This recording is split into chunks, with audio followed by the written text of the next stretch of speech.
Across the Orion arm of the galaxy, there existed an unspoken rule among the elder civilizations. Planets like Earth were not meant to matter.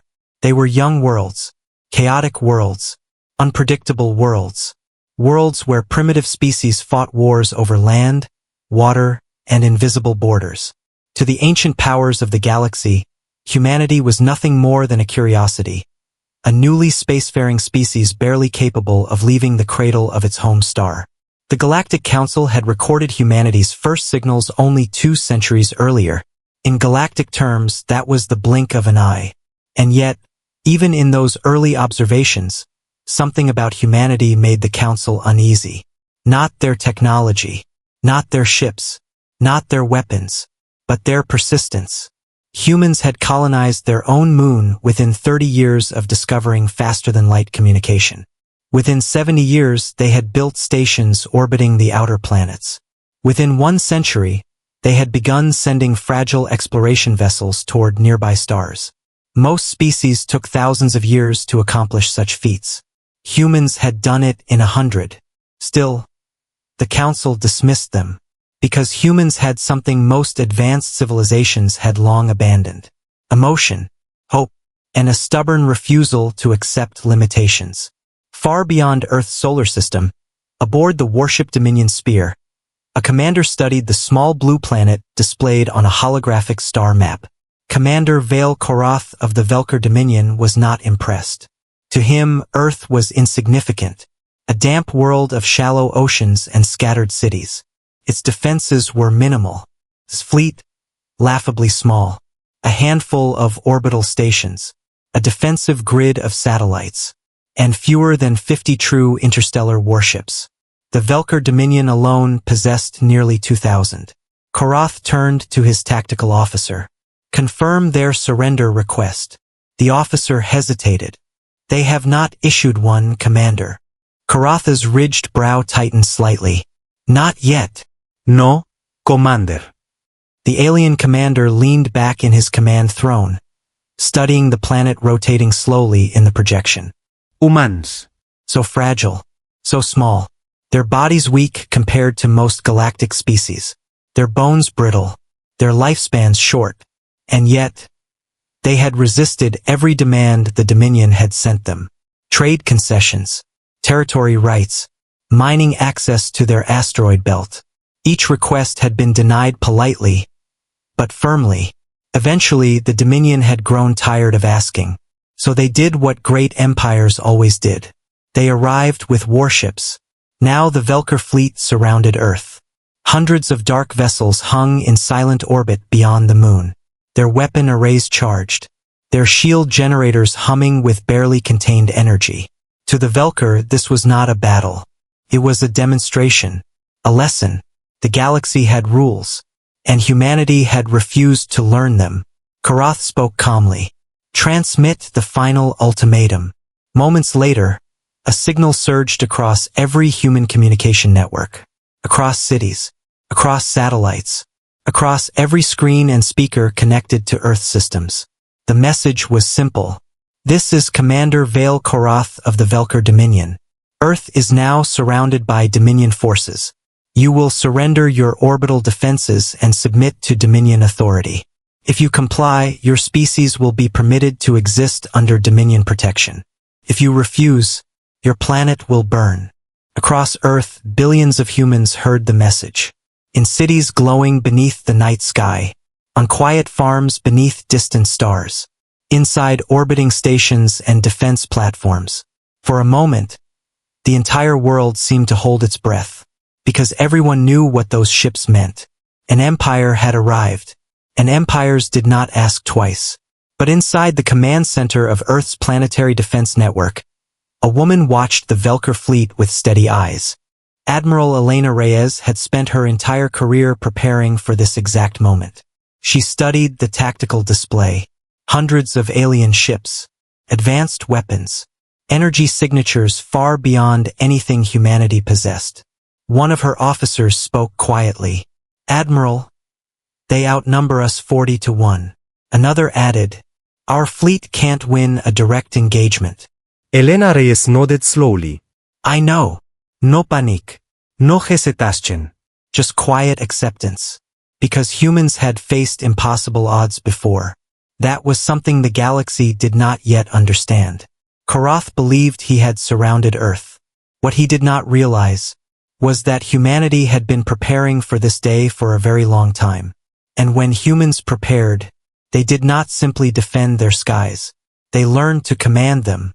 Commander Vale Karath had spent 3 centuries in service to the Velker Dominion. Across dozens of star systems he had watched civilizations rise and fall. Some had resisted, some had begged, some had tried to fight, but they all ended the same way. Surrender. The Dominion did not conquer with chaos. It conquered with inevitability. And now, as Karath looked down at the blue world slowly rotating beneath his fleet, he felt the same quiet certainty he had felt before every victory. Earth would surrender. It always happened this way. Primitive species often believed courage could replace power. They believed defiance itself had value. But once they saw the full weight of an interstellar empire hovering above their world, reality always returned. Karath expected the same outcome here. He turned to the communication officer. Status of the ultimatum? The officer checked the signal monitors. Broadcast confirmed across all planetary networks. Commander. And their response? The officer hesitated. There has been none. Karath blinked slowly. None. Correct, Commander. Silence lingered across the bridge of the Dominion Spear. That was unusual. Most species reacted quickly to extinction-level ultimatums. Some screamed in panic. Some flooded the comm channels with desperate negotiations. Some attempted to stall for time. But humans, they had simply listened. And then, they said nothing. Karath watched Earth for another long moment before speaking again. Perhaps they require encouragement. Below, on the surface of the planet, humanity was anything but silent. Inside command centers across the world, thousands of analysts, engineers, and military leaders were already moving. Not chaotically, not desperately, but with the quiet, focused urgency of people who had rehearsed a nightmare scenario many times before. Because for the past 50 years, humanity had known this moment might come. Not this empire specifically, but an empire.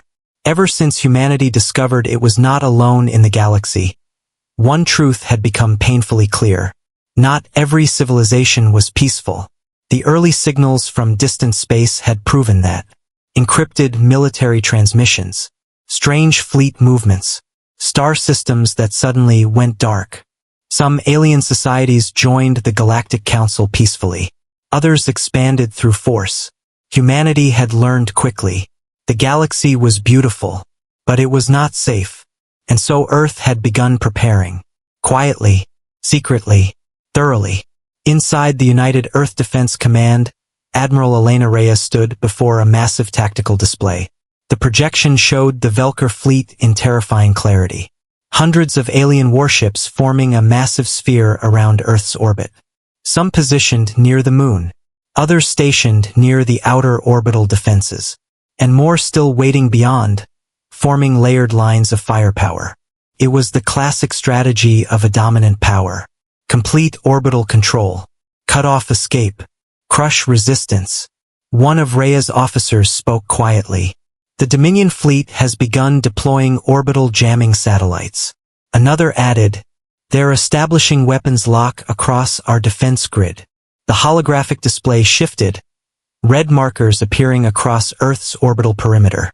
Every human satellite, every station, every defensive platform, each one now tracked by alien targeting systems. A young officer looked pale. Admiral, they could destroy every orbital asset we have in under 4 minutes. Reyes nodded. Yes, they could. She folded her arms behind her back. But they haven't. That detail mattered. Because conquerors rarely destroyed what they intended to control. Karath did not want a dead world. He wanted a submission. That meant he would wait. Wait for fear to break humanity. Wait for humanity to realize resistance was impossible. He expected panic, riots, political collapse, desperation. Instead, Humanity was thinking. Across Earth's communication networks, the alien ultimatum replayed on every screen. This is Commander Vale Korath of the Velker Dominion. Citizens watched from homes, from crowded streets, from quiet offices and remote research stations. The message ended with the same threat. Surrender or burn. For a moment, the world seemed to freeze. But then something strange happened. People did not panic. Yes, there was fear. No species could face a fleet like that without fear. But humans had lived under the shadow of extinction before. For thousands of years. Nuclear weapons, world wars, climate disasters, pandemics. Humanity had spent centuries learning how fragile survival could be. And yet, they endured. So the reaction across Earth was not hysteria. It was something else. Determination. In a small observatory overlooking the Pacific Ocean, a young astrophysicist stared at the alien ships through a telescope feed. Beside her, an older colleague sighed quietly. Well, this is new. The young scientist asked softly, "Do you think we can win?" The older man shrugged. "Probably not." Then he smiled slightly. "But humans have a habit of making probably not very uncomfortable for our enemies." Back aboard the Dominion Spear, Commander Korath continued observing the planet. Update. The communications officer responded. "No surrender signal detected, Commander." Korath frowned slightly. "How long has it been since our ultimatum?" 32 minutes. 32 minutes. In galactic diplomacy, that was an eternity. Korath tapped one claw against the arm of his command throne. "These humans are unusually calm." His tactical officer spoke. "Our scans indicate increased activity across their planetary networks." Military mobilization? Partially. But much of the activity appears to be civilian communication. Korath tilted his head slightly. Civilian? Yes, Commander. Massive data exchange. Billions of transmissions. Korath watched Earth again. Strange. Most species fragmented under pressure like this. Their governments collapsed into arguments. Their people demanded surrender. But human communication networks appeared to be accelerating. Information was flowing faster, not slower. It was almost as if the entire species was talking to itself, sharing ideas, planning, preparing. Korath dismissed the thought. Primitive species often clung to hope long after logic abandoned them. Eventually, reality would arrive. Inside Earth's Defense Command, Admiral Reyes received a new report. "Admiral, the civilian networks have finished compiling the global data models." "Good. Uploading to orbital defense systems now." Reyes nodded. Humanity had one advantage the Velker commander did not yet understand. When facing extinction, humans did not rely only on soldiers. They used everyone. Scientists, engineers, programmers, mathematicians. Across Earth, millions of minds were analyzing the alien fleet in real time. Every movement, every signal, every pattern. Humanity had turned its entire planet into a thinking machine. And slowly, that machine was beginning to see something interesting. Patterns, weaknesses, possibilities. Korath leaned forward suddenly. "Commander!" His tactical officer sounded surprised. "What is it?" "Human orbital platforms are adjusting their positions." Korath studied the tactical map. Several defense satellites had indeed shifted slightly.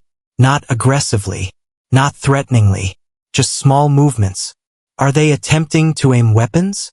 No, Commander. "Then what?" The officer hesitated. "They appear to be repositioning sensors." Korath felt a flicker of annoyance. Sensors? Against a fleet like his? Pointless. Still, he spoke calmly. "Allow them their games." The Velker Dominion did not fear primitive technology. Even if every human weapon fired at once, it would barely scratch the shields of his fleet. They were delaying the inevitable. Nothing more.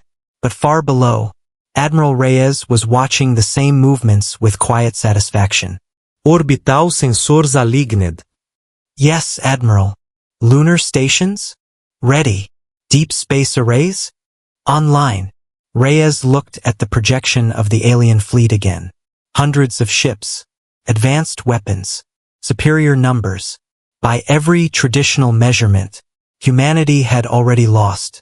But humans had never been particularly good at playing by traditional measurements.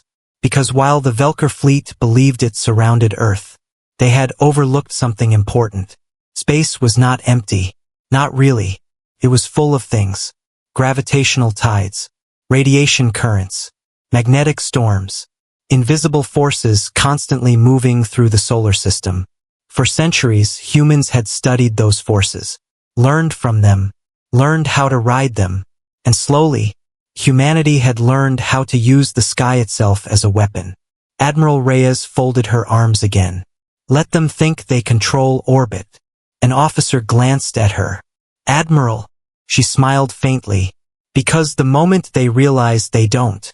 Her eyes returned to the glowing projection of the alien fleet. It will already be too late. High above Earth, the Velker fleet maintained its perfect formation. Silent, dominant, unchallenged. Commander Karath watched the blue world patiently. Soon, the humans would surrender. They always did. What he did not realize was that far below, across oceans and continents, humanity was quietly preparing something the Dominion had never seen before. Something no alien empire had ever considered possible.